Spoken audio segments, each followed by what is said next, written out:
Hello, this video is for the subject ENGG 104 and my topic is superposition theorem.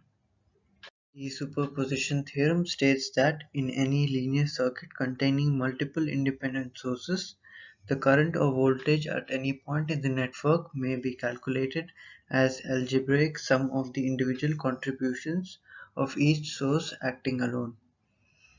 We apply the superposition theorem on a circuit.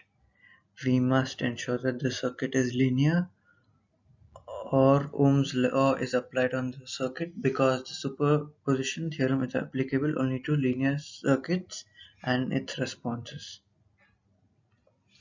And then we must replace all the voltages and current sources on the circuit except for one of the sources. While we replace the voltage source or the current source, replace it with the internal resistance or the impedance. Then the next step is we must determine the responses of each branches or the voltage drop and current on every branch by using KCL, KVL or Ohm's law.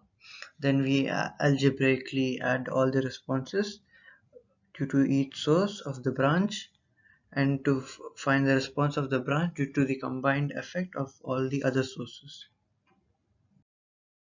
Here we have an example problem. Using the superposition theorem, we would determine the voltage drop and current across the resistor 3.3K as shown in this figure. In the step 1, we remove the 8-volt power supply from the original circuit such that the new circuit becomes as mentioned in the following figure, and then we measure the voltage across the resistor. The resultant resistance will be 1.245 thousand as 3.3K and 2K are in parallel, and when we use the voltage divider rule, V1 would be equal to 1.047 volts.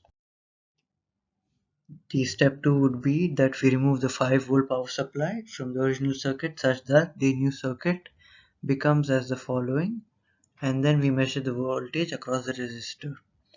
The resultant resistance is equal to 1.938K as 3.3K and 4.7K are in parallel.